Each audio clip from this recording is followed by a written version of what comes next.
오늘 하나님의 말씀은 고린도후서 2장입니다. 고린도후서 2장입니다. 고린도후서 2장 1절부터 4절까지는 고린도후서 1장과 이어지는 내용입니다. 고린도후서 2장을 들어가기 전에 1장 23절부터 보도록 하겠습니다. 내가 내 목숨을 걸고 하나님을 불러 증언하시게 하노니 내가 다시 고린도에 가지 아니한 것은 너희를 아끼려 함이라. 네, 내가 목숨을 걸고 하나님을 불러 증언하시게 하노니 내가 다시 고린도에 가지 않은 것은 너희를 아끼기 때문이다. 그렇게 말씀하고 있습니다. 사도 바울의 목숨을 걸고 하나님을 증인으로 모시고 얘기를 하고 있는 것입니다. 그러니까 내가 한 말이 틀리면은 내가 목숨을 걸겠다. 그렇게 목숨 걸고 얘기를 하는 것입니다. 내가 내 목숨을 걸고 말하는데 내가 너희한테 다시 가지 않은 것은 너희를 아끼기 때문이라고 말씀을 하고 있습니다.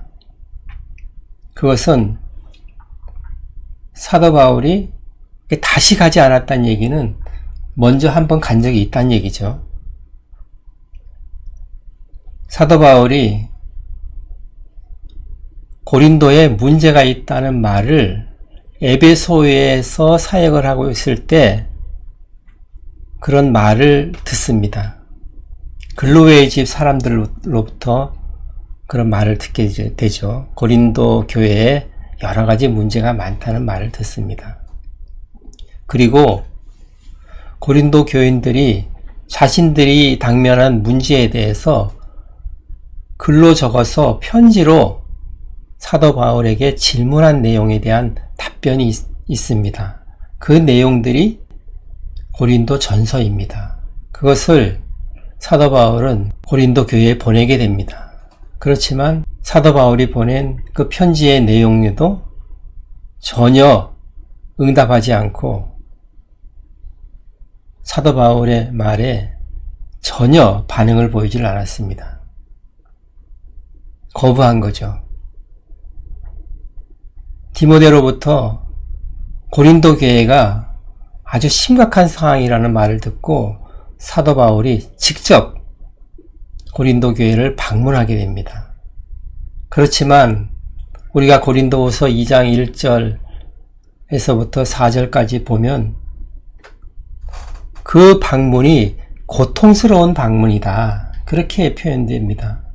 따라서 사도 바울이 그 문제들을 해결하려고 갔지만 해결하지 못했다는 것입니다. 그리고 고린도 교인들이 사도 바울을 극렬하게 대적하는 사람들이 있었기 때문에 사도 바울은 고린도 교회의 문제들을 전혀 해결하지 못하고 고통스럽게 방문을 끝내고 에베소로 다시 돌아오게 됩니다. 그리고 나서 다시 방문해서 이 상황을 해결해야 되는데 다시 또 방문하게 되면 사도 바울은 이제는 고린도 교회에서 사도 바울에게 대적하고 문제를 일으키는 사람을 반드시 징계를 하고 그리고 정리를 하고 바로 세워야 되기 때문에 교회와 사도 바울 간에는 큰 상처를 또 입게 되는 것이죠. 그래서 사도 바울은 직접 방문을 하지 않고 편지를 쓰게 됩니다. 그리고 그렇게 또 직접 방문하지 않는 그 이유가 24절에 나와 있습니다. 1장 24절을 보시겠습니다. 우리가 너희 믿음을 주관하려는 것이 아니요 오직 너희 기쁨을 돕는 자가 되려 함이니 이는 너희가 믿음에 섰음이라. 네, 사도 바울이 직접 가서 징계를 하게 되면 사도 바울이 고린도 교인들의 믿음을 좌우하는 사람이 되는 것입니다. 믿음을 주관하는 사람이 되는 것이죠. 그렇게 하고 싶지 않다는 겁니다. 왜냐? 사도 바울이 1년 반 동안 전도를 해서 세운 교회이긴 하지만 그 교회는 누구의 교회입니까? 하나님의 교회이기 때문에 그렇게 말을 하는 것입니다. 사도 바울의 교회가 아니라는 겁니다. 따라서 주님께서 성령의 도우심으로 그들의 믿음을 일으키시기를 원했던 것입니다. 다시 말하면 스스로 성령의 도움으로 믿음에서 회복되기를 원했던 것입니다. 사도 바울이 직접 나서서 문제를 일으키는 사람을 징계하고 교회를 세울 수도 있었지만 그러질 않았다는 것입니다. 그 교회는 하나님의 교회이기 때문에 그런 것입니다. 우리는 믿음을 주관하는 사람이 되려는 것이 아니고 너희들의 기쁨을 세워주는 사람, 도와주는 사람이 되려고 한다는 것입니다. 그것이 사역자의 기본 자세인 것이죠.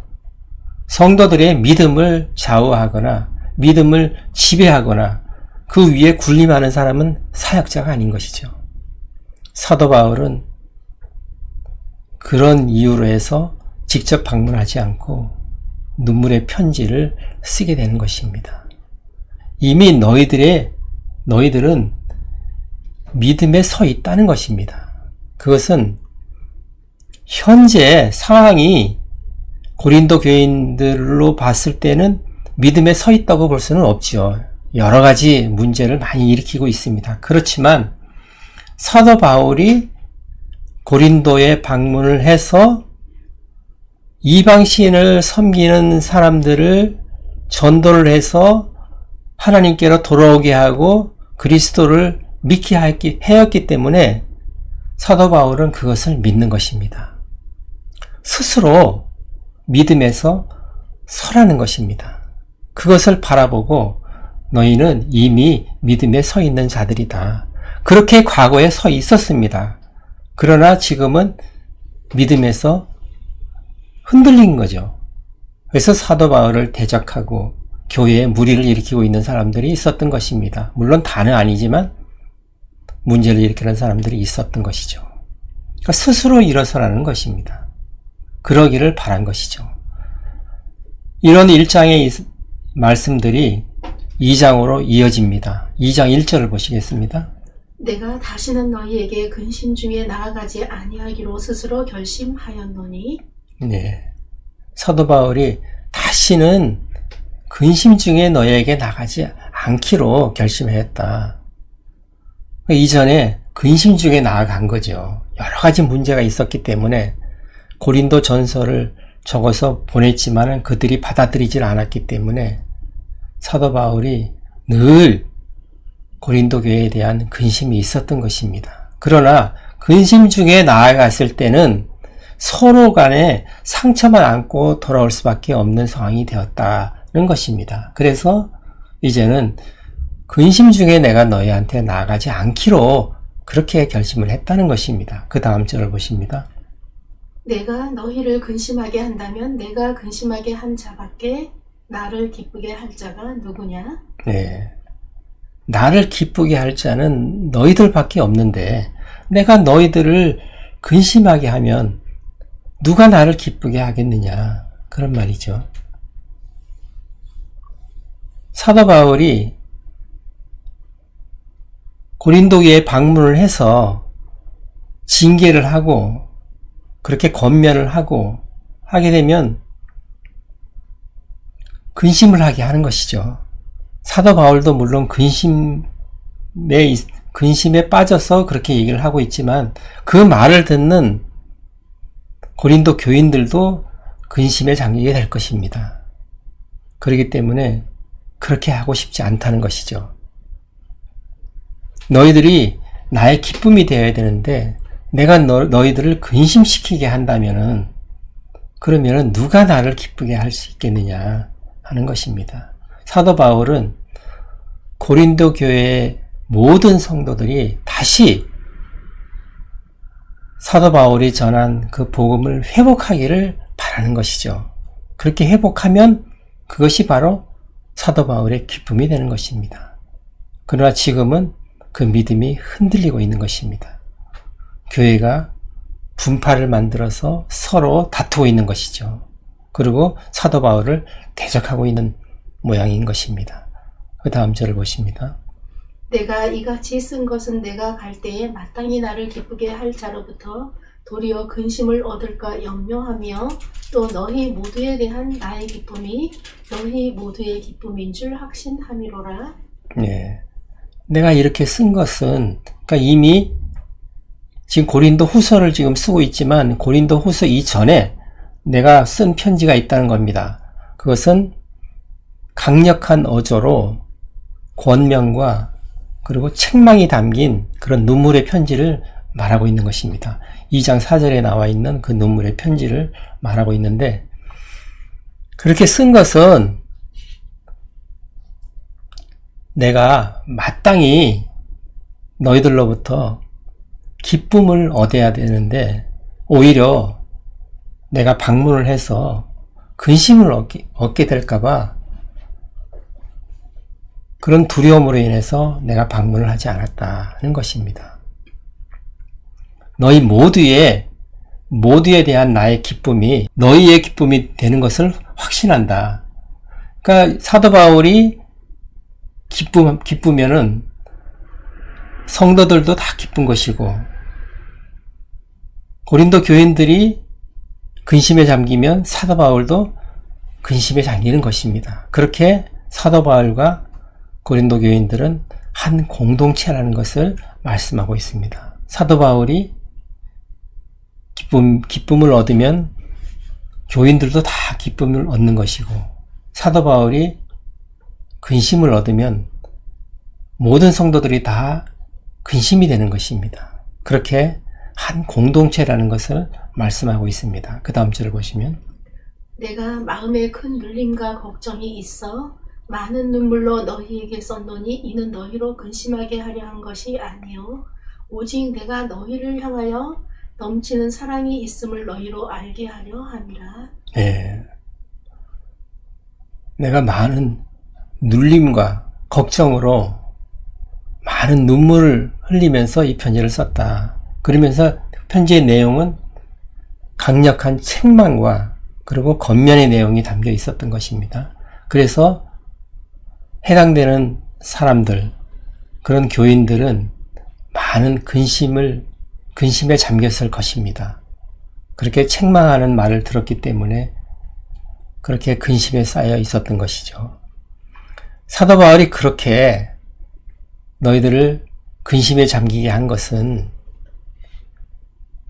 내가 그만큼 너희들을 사랑한다는 것을 알아줬으면 좋겠다는 것입니다. 하나님께서 사도 바울에게 사랑을 부어주시고, 사도 바울은 그 사랑이 넘쳐서 그 넘치는 사랑을 고린도 교회에 쏟아부어 주는 것입니다.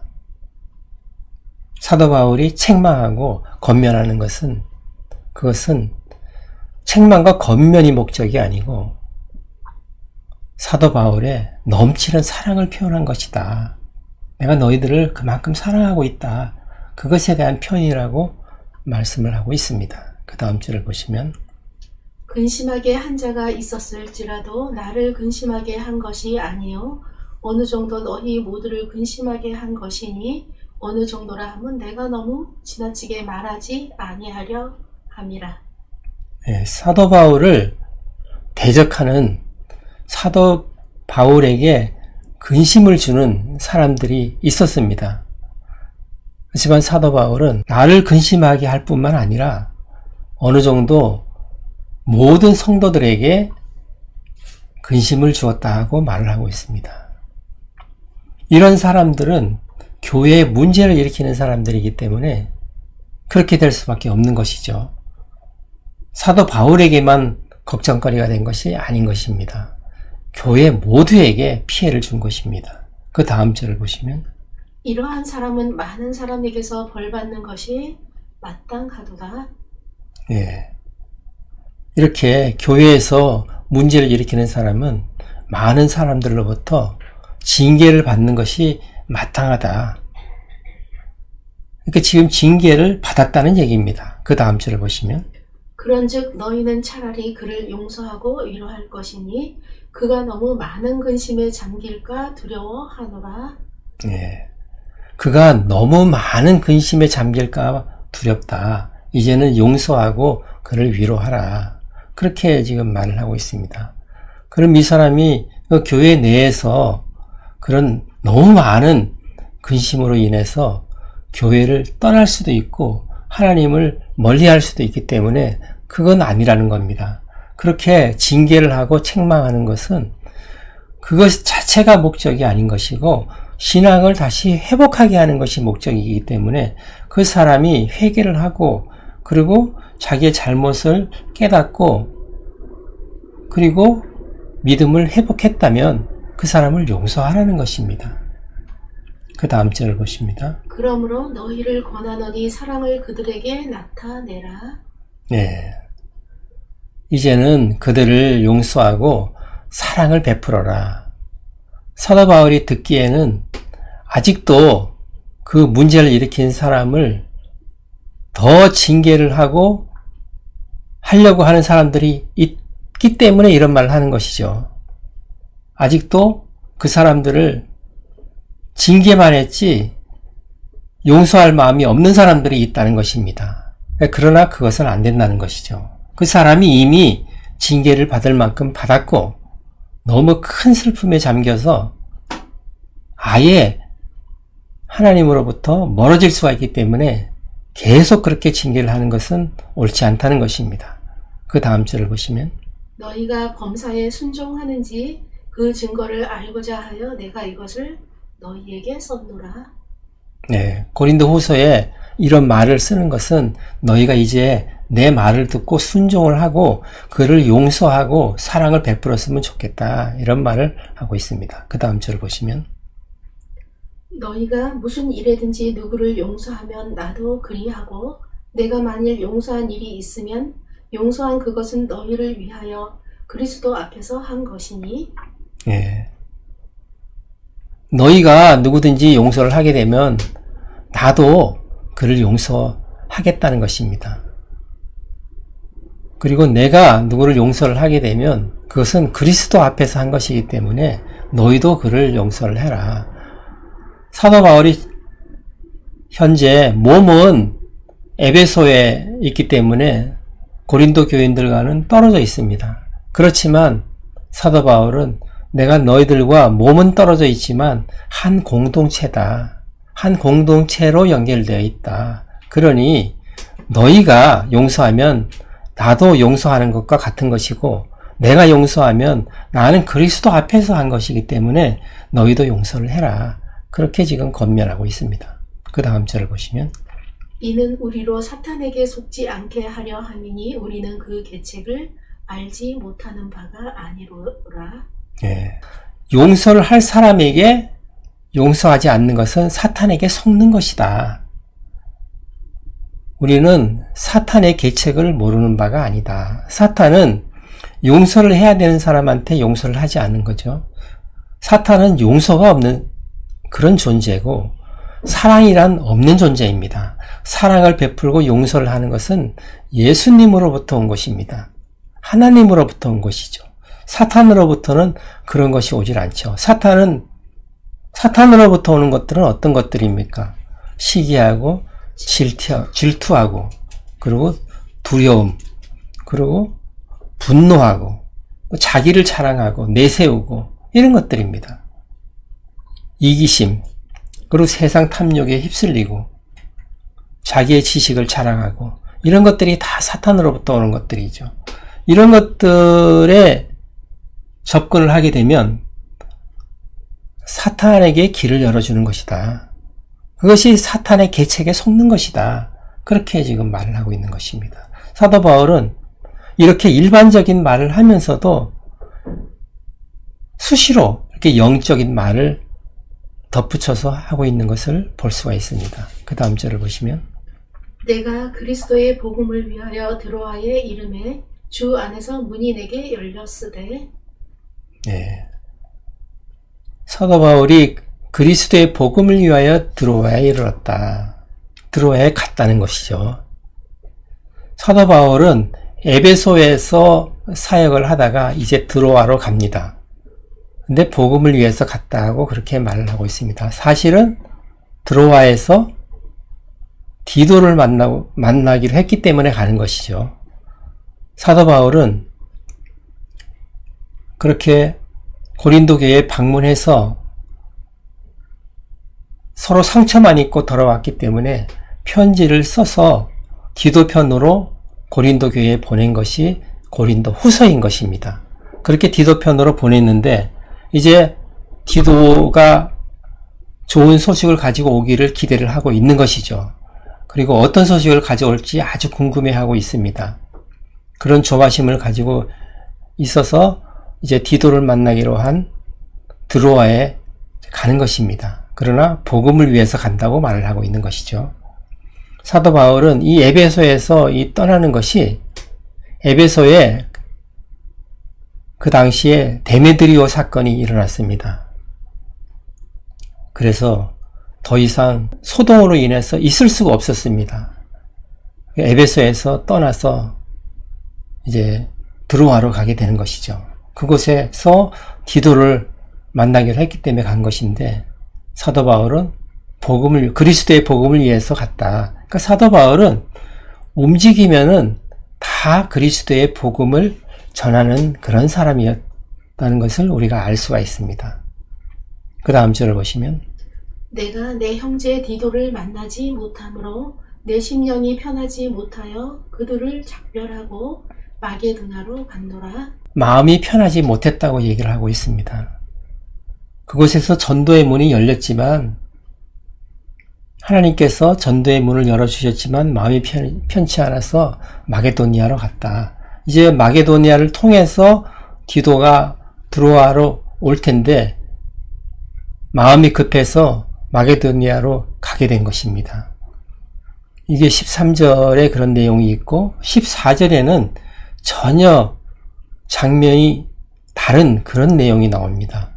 그러니까 13절까지에서 고린도 후서 7장 5절로 넘어가게 됩니다. 그 후편이 우리가 고린도 후서 7장 5절을 한번 보시겠습니다.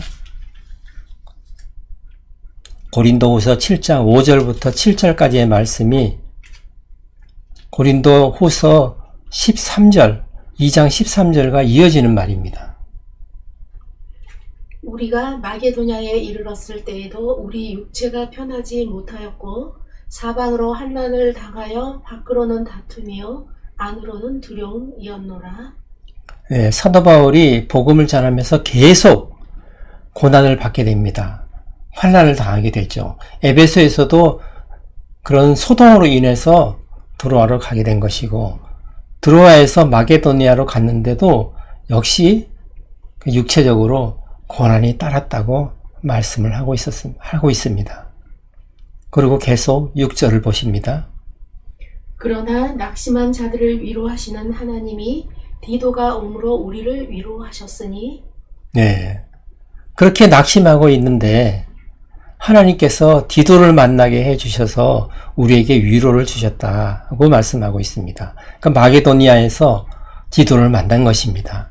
그리고 7절을 보시면 그가 온 것뿐 아니요 오직 그가 너희에게서 받은 그 위로로 위로하고 너희의 사모함과 애통함과 나를 위하여 열심 있는 것을 우리에게 보고함으로 나를 더욱 기쁘게 하였느니라. 네, 디도를 만나서 너무나 위로를 받았는데 디도가 어떤 소식을 갖고 왔습니까? 좋은 소식을 갖고 온 것이죠. 고린도 교인들이 사모함과 애통함과, 그러니까 애통했다는 것은 회개를 했다는 말이죠. 그리고 바울에 대해서 그 열심을 했다는 것입니다. 그러니까 바울을 만나기를 원했고 바울이 전한 그 복음을 회복하고 있다는 것입니다. 이런 좋은 소식을 사도 바울이 전해 들었던 것입니다. 이제 다시 고린도후서 14절로 넘어옵니다. 2장 14절로 넘어옵니다. 항상 우리를 그리스도 안에서 있게 하시고 우리로 말미암아 각처에서 그리스도를 아는 냄새를 나타내시는 하나님께 감사하노라. 네, 사도 바울은 이제 디도를 통해서 큰 기쁨을 얻었습니다. 두 번째 방문해서 큰 상처를 받고 돌아와서 어떻게 해결할까 고민을 하다가 디도 편에 그 눈물의 편지를 써서 보냈는데 그 편지를 보고 고린도 교인들이 회개하고 하나님께로 돌아왔다는 것입니다. 그리고 사도 바울을 만나고 싶어 한다. 그리고 그들을 또 위로를 받았고 그런 말을 전해 듣고 너무나 기뻤던 것입니다. 그러면서 어떤 모습을 상상을 합니다. 그 두 가지를 하나님께 감사한다고 말을 합니다. 항상 그리스도 안에서 이기게 하시는 하나님께 감사를 하고 있습니다.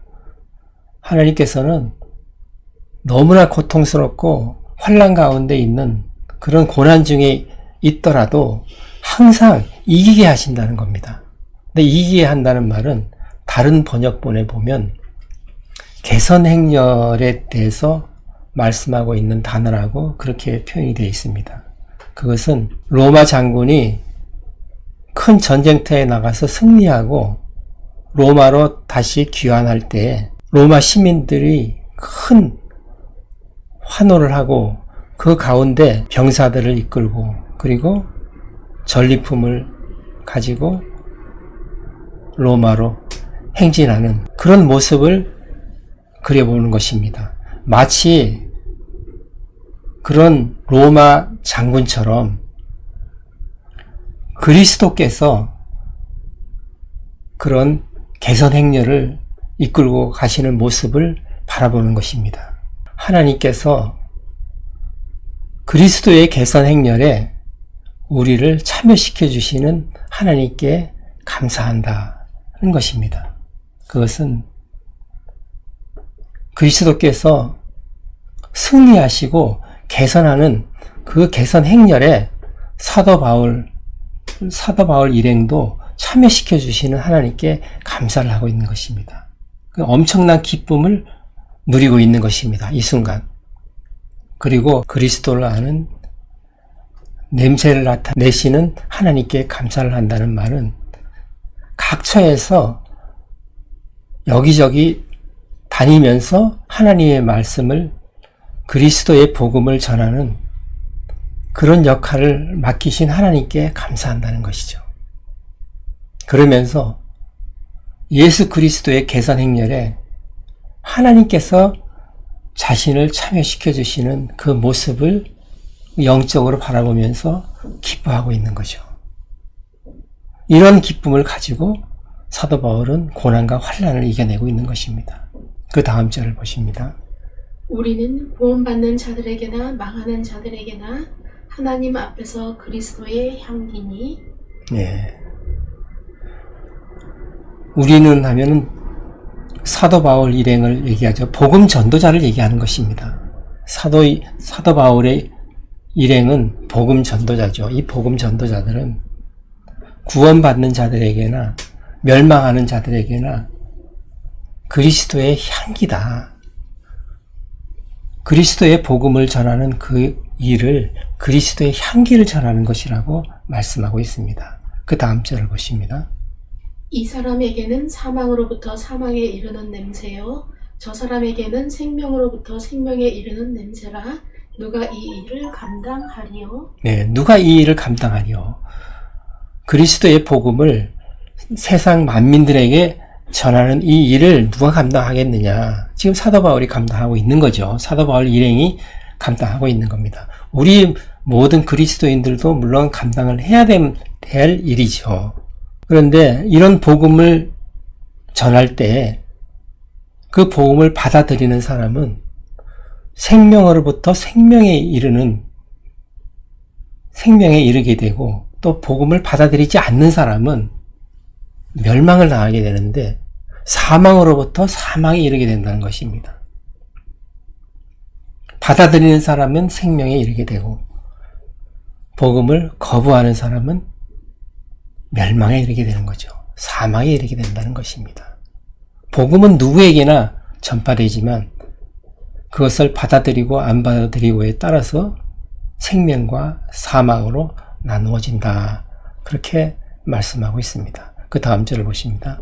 우리는 수많은 사람들처럼 하나님의 말씀을 혼잡하게 하지 아니하고 곧 순전함으로 하나님께 받은 것 같이 하나님 앞에서와 그리스도 안에서 말하노라. 네. 우리는 수많은 사람들처럼 하나님의 말씀을 혼잡하게 하지 않는다. 혼잡하게 한다는 말은 다른 번역본을 보게 되면은 하나님의 말씀을 팔아서 먹고 사는 장사꾼이다 이렇게 표현이 되어 있습니다. 아주 강하게 표현이 되어 있습니다. 그리고 다른 또 번역본에 보면 하나님의 말씀에 다른 것들을 섞어서 변질되게 전하는 사람들, 그렇게도 나와 있습니다. 그러니까 하나님의 말씀을 그 말씀 그대로 전하지는 않고 자기의 생각을 섞어서, 자기의 사상을 섞어서, 어떤 세상 학문을 섞어서 전하는 사람들, 그러니까 하나님의 말씀을 변질되게 전하는 사람들에 대해서 말씀하고 있는 것입니다. 사도 바울은 수많은 사람들이 그렇게 하고 있다고 말씀하고 있습니다. 수많은 사람들이 그렇게 하고 있다. 그렇게 지금 말씀하고 있습니다. 그러나 사도 바울은 하나님께서 맡기신 일꾼처럼 순전하게 그렇게 일한다. 하나님께서 맡기신 일꾼답게 그렇게 진실되게 일한다. 그렇게 표현한 번역본도 있습니다. 그러면서 하나님 앞에서 그리스도 안에서 말을 전하는 것이다. 그렇게 말씀하고 있습니다. 사도 바울은 자기 개인의 말을 전하는 것이 아니고 하나님이 보시는 그 앞에서 그리스도 안에서 내가 말하는 것이다. 그렇게 말씀하고 있습니다. 그러나 다른 수많은 사람들은 어떻게 한다는 겁니까? 자기의 유익을 위해서 하나님의 말씀을 전한다는 것입니다. 하나님의 말씀을 전하면서 그 말씀을 통해서 장사꾼처럼 이익을 취하는 사람들이 많다는 것입니다. 많은 정도가 아니고 수많은 사람들이 그렇게 한다는 것입니다. 그러나 사도 바울은 우리는 그렇게 하지 않는다는 것입니다. 사도 바울은 항상 그런 말을 하죠. 내가 말하는 것은 그리스도 앞에서 말하는 것이다. 그리스도 안에서 말하는 것이다. 하나님이 보시는 그 앞에서 내가 얘기하는 것이다. 이렇게 말을 합니다. 그만큼 사도 바울은 하나님과 동행하는 삶을 살았다는 것이죠. 그리고 자신의 말을 하지 않고 주님으로부터 들은 말을 하는 것이죠. 그렇게 사역을 했던 것입니다. 하나님께서 맡겨주신 그 일을 진실되게 했다. 그렇게 자신을 고백하고 있는 것입니다. 그러나 수많은 사람들이 그렇지 않다는 것입니다. 자기의 생각을 하나님 말씀에 섞고 자기의 사상을 섞고 철학이나 세상 학문을 섞어서 하나님의 말씀을 변질시켜서 사람에게 전하고 그것을 돈벌이 수단으로 사용한다. 그렇게 말을 하고 있는 것입니다. 이게 사도 바울 시대에 사도 바울이 그렇게 말을 하고 있는 것입니다. 지금도 이런 상황은 변하지 않고 있는 것이죠. 오직 순수하게 하나님 말씀만 전하는 그런 사역자가 되어야 된다. 사도 바울은 그렇게 했다는 것입니다. 그러나 그렇지 않은 사람들이 많다는 것이죠. 이제 3장, 4장으로 지나가면은 이제 11장, 12장, 13장 계속 보시게 되면 고린도 교회에 어떤 사람들이 들어와서 이렇게 사도 바울을 대적하고 하나님의 말씀에 무언가를 섞어서 자기의 유익을 구하려고 했던 사람들이 있었는지에 대해서 계속 나오게 됩니다. 특별히 예루살렘으로부터 그런 율법을 지키고 또 할례를 해야만 구원을 받는다고 하는 그런 사람들이 와서 사도 바울이 전하지 않은, 사도 바울이 전한 복음과 다른 그런 복음을 전한 거짓 사도들, 거짓 교사들이 있었습니다. 그 자들이 고린도 교인들을 가르치고 또 그들을 통해서 넘어간 사람들도 있고 소동을 일으키고 그렇게 해서 사도 바울을 대적했던 것이고 교회가 넘어질 수 있는 그런 방향으로 가도록 그렇게 했던 것입니다. 그래서 사도 바울이 눈물로 편지를 썼던 것이고 그 일을 일으킨 주동자들을 책망하고 또 건면하고 그런 일을 했던 것입니다. 그러나 직접 가서 말을 했을 때는 너무나 반발을 하고 대적했기 때문에 편지로 쓴 것입니다. 물론 성령님의 도우심으로 그렇게 편지를 썼을 것입니다. 이렇던 사도 바울은 자신이 1년 6개월 동안 고린도에 머물면서 세웠던 이 교회가 사도 바울을 배척하고 사도 바울을 보고 사도가 아니라고 얘기를 하고 거짓 사도라고 얘기하고 이런 것에 대해서 변론하는 내용들이 고린도 후서에 많이 담겨 있습니다. 그리고 고린도 후서에는 사도 바울이 개인적으로 경험했던 것들, 개인적인 사항들을 많이 기록을 하고 있습니다. 그것은 사도 바울이 자신을 변증하는 내용이지만 자신의 명예를 지키려고 한 것이 아니고 자신을 거짓 사도라고 그렇게 매도하게 되면 결국은 사도 바울이 전한 복음까지도 문제가 되기 때문에 적극적으로 변론을 하고 있는 것을 우리가 볼 수가 있는 것입니다. 오늘 말씀을 생각하시면서 기도하는 시간 갖겠습니다.